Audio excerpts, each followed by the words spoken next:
Ang Duwende sa Kawayanan. Ang kwentong karanasan ni Arnold.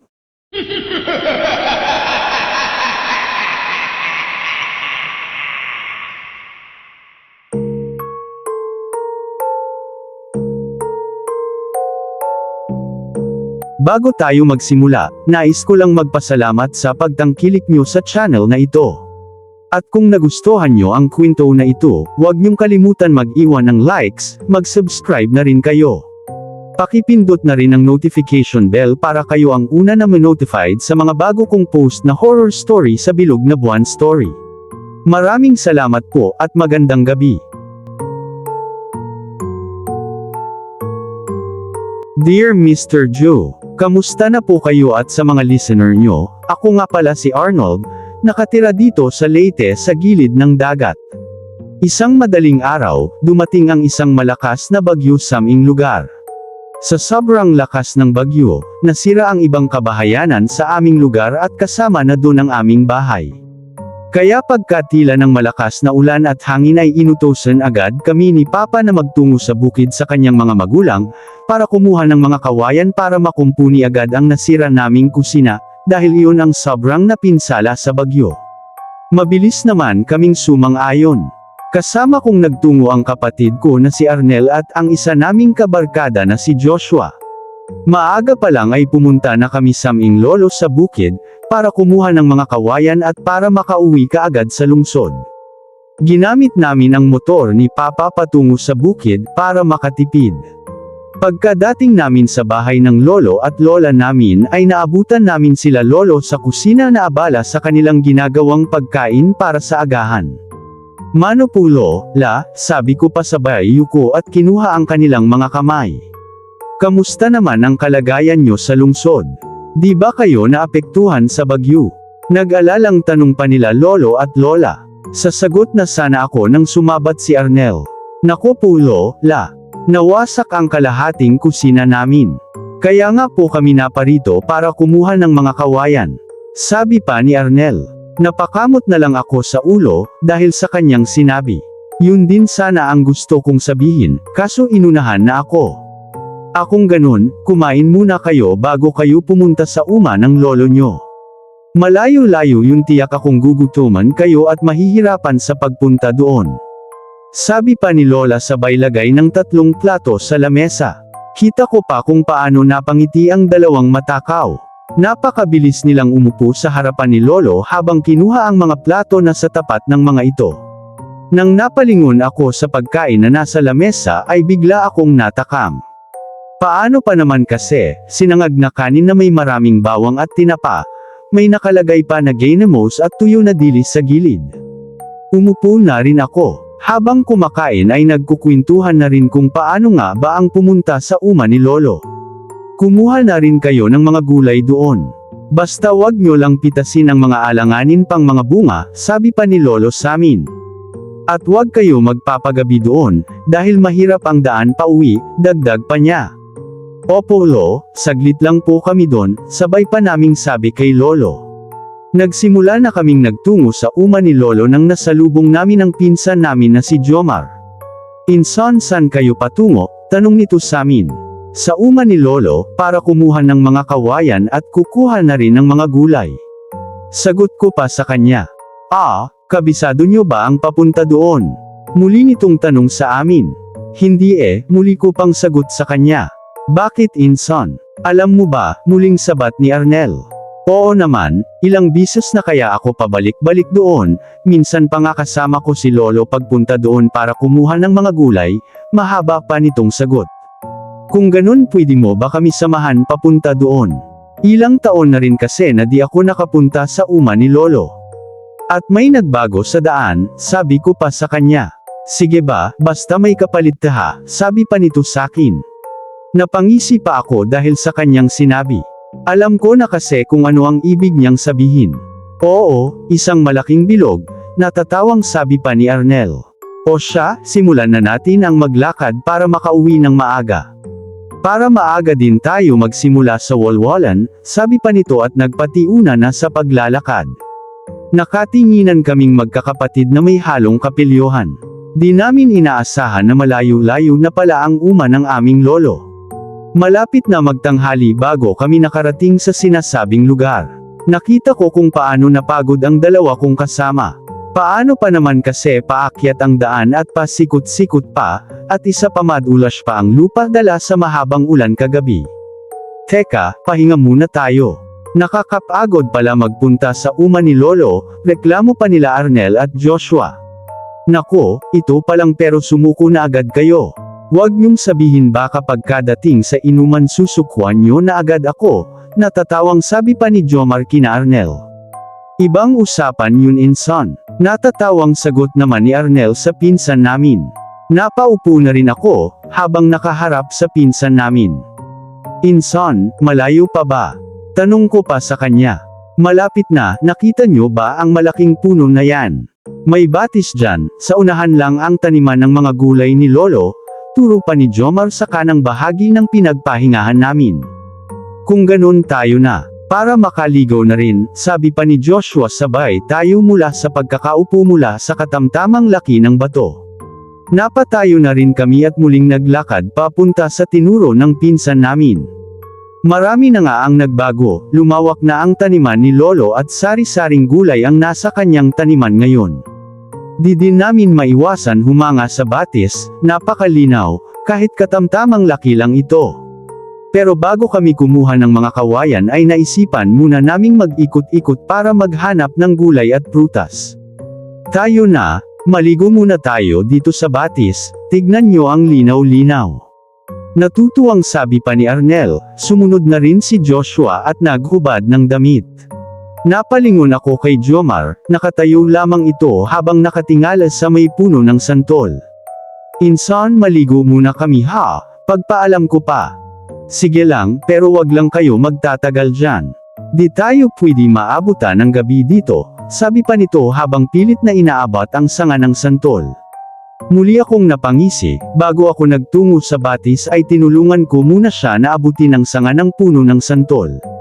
Nagulat pa siya nang mabilis kulang nakuha ang sanga ng puno ng santol. Sana all matangkad, sabi pa niya sabay lingon sakin.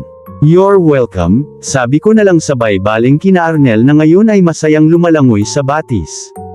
Mabilis akong nagtungo at naghubad na rin ng damit. Nang napagod sa kakalangoy nagkanya-kanya na kami na umahan. Pinagpatuloy na namin ang pagpipitas ng mga gulay at prutas. Dahil sa daming gulay at prutas sa taniman ni Lolo ay nakalimutan na namin ang oras, dahil habang namimitas kami ng gulay ay di mauubusan ng mga nakakalukong kwento sila Arnel at Joshua. Kaya ayon napuno kami sa tawanan. Paapan na rin kami nagtungo sa kawayanan para pumutol ng mga kawayan. Napansin namin biglang tumigil si Jomar sa paglalakad, habang ang dalawang kamay ay nakadipa. Isa iyong hudyat na tumigil muna kami. Napatigil din kami at nagtatakang napatingin sa kanya. Lumingon siya sa amin at ang isang hintuturo ay nasa bibig nito. Huwag muna kayong maingay, bulong pa nito sa amin. Bakit anong nangyari? Katulad niya, napabulong na rin ako habang nagtatakang napatanong sa kanya, kahit alam ko na weird ang kanyang ginawa. May narinig ba kayo? Tanong pa niya sa amin. Wala, sagot naman nila Arnel. Pakinggan niyo ng mabuti, utos nito sa amin. Walang gusto ang magsalita sa amin. Bagkus ay sinunod namin ang sinabi ni Jomar. Pinatalas namin ang aming pandinig. May narinig ako na mga boses maliliit iyon. Kaya agad ako napalingon kay Jomar. Marahan lang itong napatango habang muli nitong nilagay ang hintuturo sa bibig. Huwag kayo gumawa ng ingay at dahan-daang lang kayo sa paglalakad. Lihim pa ako napatingin sa dalawa na nasa likuran ko lang. Kita ko kung paano nakakunot-nuo ang mga ito. Nagulat pa ako nang kinalabot ako ni Joshua. Anong mayroon? Nagtataka pa nitong tanong sakin. Tsaka ko na sasabihin sa inyo, sabi ko pa sa kanya. Huwag kayo maingay, mabilis na baling ni Jomar sa amin. Kaya muli kaming napatigil. Kita ko pa kung paano sumilip si Jomar. Kaya katulad niya sumunod ako at ginaya ang kanyang ginawa. Nang laki ang aking mga mata nang nakita ko sa sarili kong mga mata ang mga maliliit na mga nilalang. Sa tingin ko nasa 2 talampakan lang ang kanilang taas. Mahaba ang puting balbas ng mga ito abot hanggang dibdib, Ang kanilang mga damit ay halos kasing tulad lang din sa mga kasuotan sa mga tao na may mahabang manggas. Ang isa ay may dalang songkod. May malalaking sombrero ang mga ito at patulis sa dulo. Halos kahalintulad din sila sa ating mga tao. Pero maliliit lamang sila. Napanganga ako at akmang magsasalita nang biglang tinakpan ni Jomar ang aking bibig. Kaya napalingon ako sa kanya. Matalim lang na tingin ang kanyang pinukol sa akin. Kaya, napagdesisyonan ko na wag na lang muna magsalita. Napansin ko na may isa pang nilalang ang dumating. Naiiba ito kaysa sa nauna na mga maliliit na nilalang.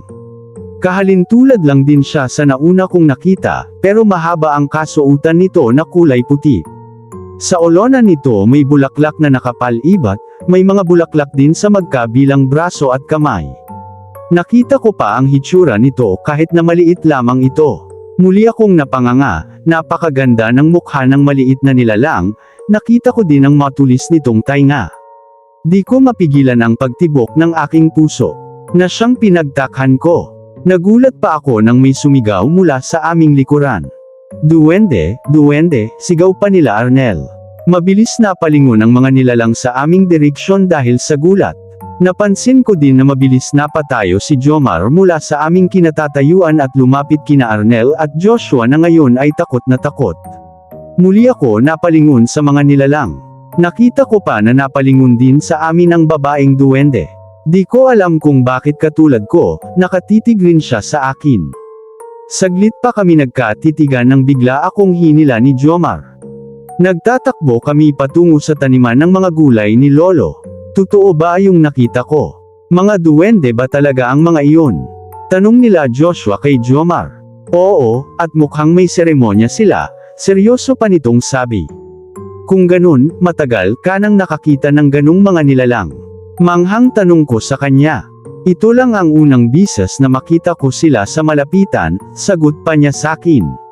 Hala, totoo pala talaga ang mga mythical creature.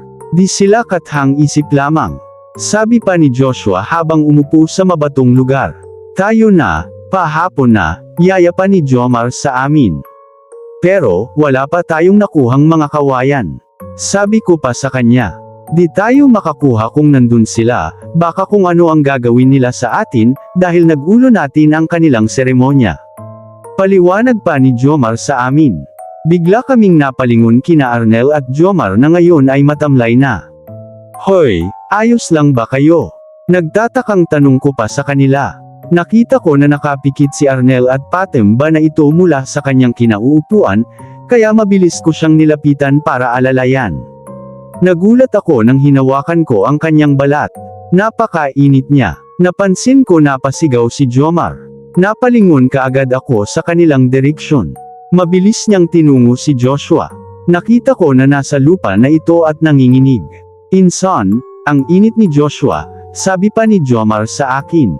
Mainit din si Arnel, di kaya ang mga duwende ang may dahilan ng mga ito. Tanong ko pa sa kanya.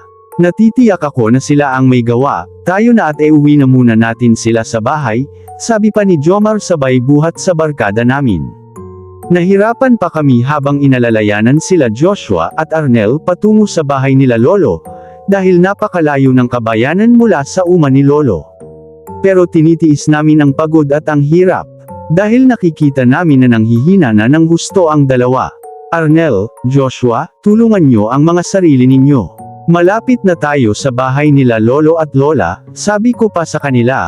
Masyado na rin kasi ako nag-alala noon dahil sa kanilang kalagayan, bigla-bigla na lang kasi sila nawala ng malay at nilalagnat ng kaiinit, nanginginig pa. Bigla akong napalingon nang siniko ako ni Jomar, sabay nguso sa ibang direksyon.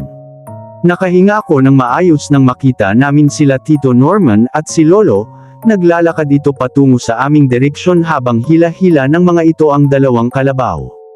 Lo, pa, sigaw pa ni Jomar. Kaya sabay napalingon ang dalawa sa aming direksyon. Kumaway lang kami habang inalalayanan sila Joshua at Arnel na hanggang ngayon ay wala pa ring malay. Agad nila napansin na pasan namin ang dalawa, kaya mabilis silang nagtungo sa aming kinatatayuan. Anong nangyari sa kanila?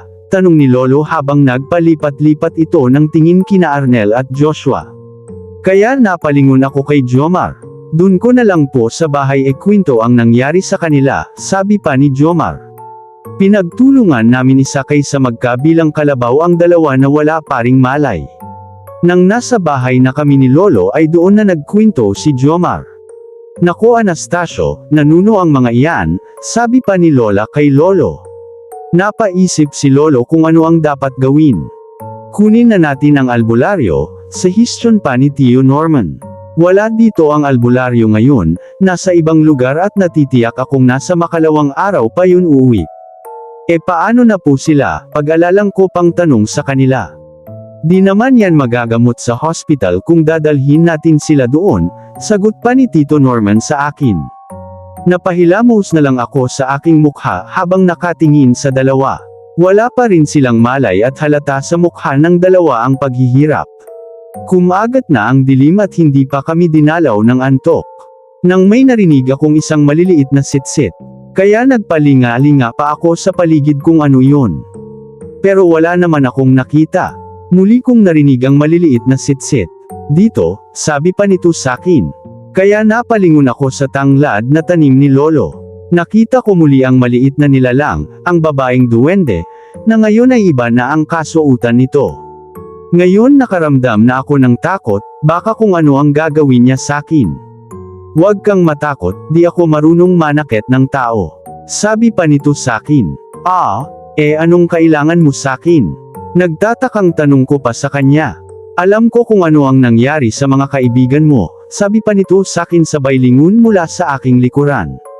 Napalingon din ako, nakita ko nakatingin pala siya kina Arnel at Joshua. Si Barnack ang may gawa niyan. Sobra siyang nagalit nang pinatigil ng nunong Okasyo ang seremonya na magaganap sana. Pero dahil dumating kayo, kaya natigil ito at di na muna ituloy. Mahaba pa nitong paliwanag sakin. Kung ganun, gusto kong humingi ng kapatawaran dahil sa aming ginawa. Hinging paumanhin ko sa kanya. Ayos lang tao, inutosan ako ni Nunong na ibigay sa'yo ito. Sabi ng babaeng duwende sabay abot sa akin ang isang ugat na di ko alam kung saan nagmula. Ano to? Nagtataka ko pang tanong sa kanya habang inabot ang binigay sakin. Yan ang gamot na makakatulong sa mga kaibigan mo, nakangiti pang sagot nito sakin. Napangiti na rin ako at pinagmasdan ang ugat. Pakuluan mo lang yan, at palamigan at saka ipainom sa kanila. Di naman masama si Barnack. Kaya yan lang ang kanyang binigay na parusa. Ang totoo talaga patungo kami sa kawayanan para sana kumuha ng kawayan para ipang-ayos sa bahay namin na nasira ng bagyo. Pero di namin inaasahan na nandun kayo. Paliwanag ko pa. Ayos na yun kaibigang tao, naintindihan namin yun, sabi pa nito sabay talikod.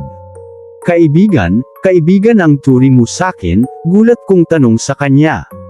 Oo, nararamdaman ko na hindi ka naman masama, tama ba ako? Seryosong tanong pa nito sa akin. Hindi ko alam sa sarili ko, kung mabait ba ako o hindi, seryoso ko ding sagot sa kanya. Huwag kang mag-alala, bukas na bukas din gagaling na sila, sabi nito kasabay ang paglaho nito sa kadiliman. Napapitlag pa ako nang marinig kong nagsasalita si Lola mula sa aking likuran. Sino ang kausap mo dyan? Nagtatakang tanong pa niya sakin. Isang bagong kaibigan pula, sabi ko pasabay abot sa kanya ang isang katamtamang laki ng isang ugat. Ano ta? Nagtatakang tanong pa niya sakin. Lunas daw po yan sa sakit nila Arnel. Ilaga lang daw po ito at palamigan tsaka ipainom sa kanila, sabi ko pa. Muling napatingin sa akin si Lola na may halong katanungan sa kanyang mukha. Yumuko na lang ako, at di na muling nagsalita pa. Tulad nga ng sinabi ng babaeng duwende, nilaga namin ni Lola ang ugat, tsaka pinainom kina Arnel at Joshua.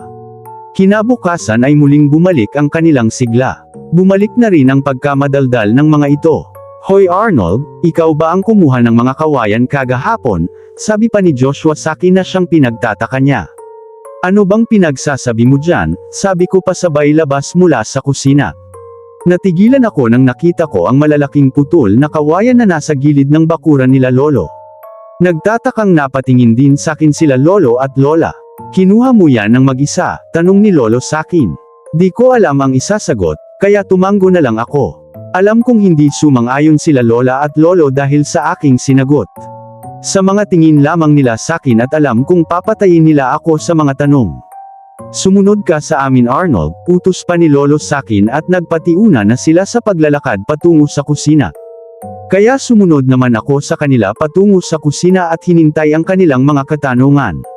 Nang masigurado na kami na lang tatlo ang nasa kusina ay nagkanya-kanya na sila ng tanong. Sabihin mo sa amin ang totoo Arnold, saan mo yan kinuha? Tanong ni lolo sakin. Pati yung ugat na gamot, sino ang nagbigay sa'yo? Sunod na tanong ni lola sakin. Tika lang po, isa-isa lang po ang tanong. Sabi ko pa sa kanila. Yung ugat na gamot ay bigay iyon ng bago kong kaibigan na babaeng duwende.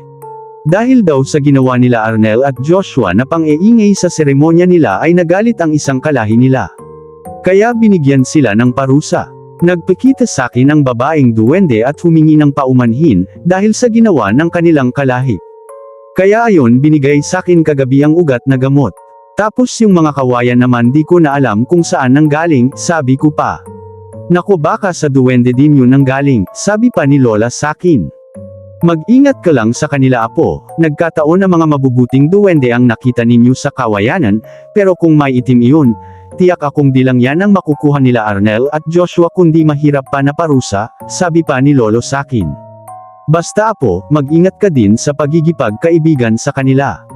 Di natin kabisado ang kanilang pag-iisip, minsan nagbibigayan sila, pero nang hihingian sila ng kapalit, paalala pa ni lola sakin. Opo la, mag-iingat ako, sabi ko pa. Umalis na sila at iniwan ako mag-isa sa kusina. Kaya nagtungo ako sa likod ng kusina at nagpalingalinga. Hindi nga ako nagkamali, muli kong nakita ang babaeng duwende. Ikaw pala ang kumuha ng mga kawayan. Maraming salamat sayo, sabi ko pa sa kanya. Walang anuman yun kaibigan. Ito kunin mo, sabi pa niya sabay lahad ng kanyang kamay sakin. Ano to? Tanong ko pa. Isang ginto, gamitin mo yan para pangbili ng ibang gagamitin sa pagpaayos sa inyong bahay na nasira, sabi pa nito sa akin. Nagdadalawang isip pa ako kung tatanggapin ko ba o tatanggihan ang binigay niyang ginto. Huwag kang mag-alala kaibigang tao, wala akong hinihingi na anumang kapalit sa'yo. Nais ko lang magpasalamat sa inyo, dahil sa inyo naantala ang pag-iisang dibdib namin ni Barnack, sabi pa nito sakin. Kung ganon narinig mo ang pinag-usapan namin, tanong ko sa kanya. Maliit lamang kami, pero kung gagamitin namin ang aming kakayahan sa pandinig ay magagawa namin, sagot pa niya. At hindi kagalit, dahil sa ginawa namin, manghang tanong ko pa sa kanya. Hindi, bagkus ay nagkaroon pa ako ng pagkakataon para pag-isipan ang dapat kong gawin, sabi pa niya sakin. Ito, tanggapin mo na ta, sabi pa niya muli niyang inilahad ang kanyang palad na may lamang ginto sa aking harapan. Tinanggap ko na lang din ang kanyang binigay at muli akong nagpasalamat sa kanya. Hanggang sa muli kaibigan kong tao, sabi nito hanggang bigla siyang naglaho sa aking paningin. Mula po noon, ay hindi na muli nagpakita sa akin ang babaeng duwende. Hanggang dito na lang po Mr. Joe ang aking kwento. Di man siya nakakatakot tulad ng iba mong kwento, pero iyon ang unang bisis na nagkaroon ako ng kaibigan na duwende. Ulit, maraming salamat po sa inyo at magandang gabi.